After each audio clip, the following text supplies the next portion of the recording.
السلام علیکم ورحمۃ اللہ وبرکاتہ۔ زندگی میں ہم سب کو کبھی نہ کبھی مشکلات، پریشانیوں اور آزمائشوں کا سامنا کرنا پڑتا ہے۔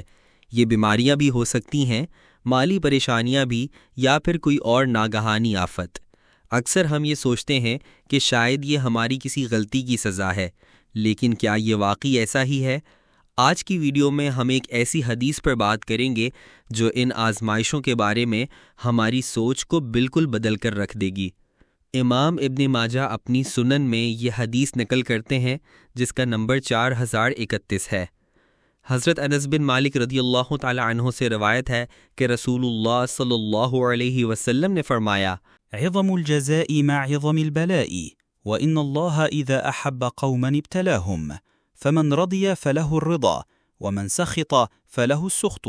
اس حدیث کا اردو ترجمہ یہ ہے، جتنی بڑی مصیبت ہوتی ہے اتنا ہی بڑا ثواب ہوتا ہے، اور بے شک اللہ تعالیٰ جب کسی قوم سے محبت کرتا ہے تو اسے آزماتا ہے، پھر جو کوئی اس سے راضی و خوش رہے تو وہ اس سے راضی رہتا ہے، اور جو کوئی اس سے خفا ہو جائے تو وہ بھی اس سے خفا ہو جاتا ہے۔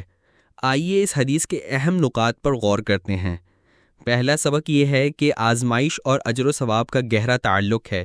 جتنی بڑی آزمائش ہوگی اتنا ہی بڑا اس کا اجر اللہ کے ہاں ملے گا۔ اس کا مطلب یہ نہیں کہ ہمیں مصیبتوں کی خواہش کرنی چاہیے، بلکہ اس کا مطلب یہ ہے کہ جب آزمائش آ جائے تو اس سے گھبرانا نہیں چاہیے، بلکہ اسے ثواب کمانے کا ایک موقع سمجھنا چاہیے۔ دوسرا، آزمائش اللہ کی محبت کی نشانی۔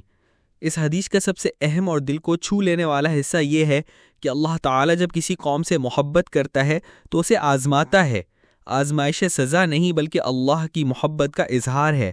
اللہ ہمیں اس لیے آزماتا ہے تاکہ ہمارے گناہوں کو معاف کر دے اور آخرت میں ہمارے درجات بلند کرے۔ یہ بالکل ویسے ہی ہے جیسے ایک ماں اپنے بچے کو اسکول کے مشکل امتحانات کے لیے تیار کرتی ہے تاکہ وہ زندگی میں کامیاب ہو سکے۔ تیسرا، ہمارا رد عمل۔ آخر میں یہ حدیث ہمیں دو راستے بتاتی ہے۔ پہلا راستہ، جو شخص اللہ کی اس آزمائش پر راضی رہتا ہے، صبر کرتا ہے اور شکوہ نہیں کرتا تو اللہ بھی اس سے راضی ہو جاتا ہے۔ دوسرا راستہ، جو شخص اس آزمائش پر ناراض ہوتا ہے، بے صبری کرتا ہے اور مایوسی کا شکار ہوتا ہے تو اللہ بھی اس سے ناراض ہو جاتا ہے۔ ہمارا رد عمل ہی ہماری منزل کے تعین کرے گا۔ تو آئندہ جب بھی کوئی مشکل پیش آئے تو یہ حدیث یاد رکھیں کہ آزمائش اللہ کی ناراضگی نہیں بلکہ محبت کی نشانی ہے۔ ان آزمائشوں میں صبر کر کے ہم نہ صرف اپنے گناہوں سے پاک ہو سکتے ہیں بلکہ جنت میں اپنے درجات بھی بلند کر سکتے ہیں۔ اس ویڈیو کو دیکھنے کے لیے آپ کا بہت بہت شکریہ۔ اگر آپ کو یہ ویڈیو پسند آئی ہو تو اسے لائک کریں، اپنے دوستوں اور خاندان کے ساتھ شیئر کریں تاکہ وہ بھی اس قیمتی پیغام سے فائدہ اٹھا سکیں، اور مزید اچھی ویڈیوز کے لیے ہمارے چینل کو سبسکرائب کرنا مت بھولیے۔ اللہ ہم سب کو ہر آزمائش میں صبر جمیل عطا فرمائے، آمین۔ جزاک اللہ خیرا کثیرا۔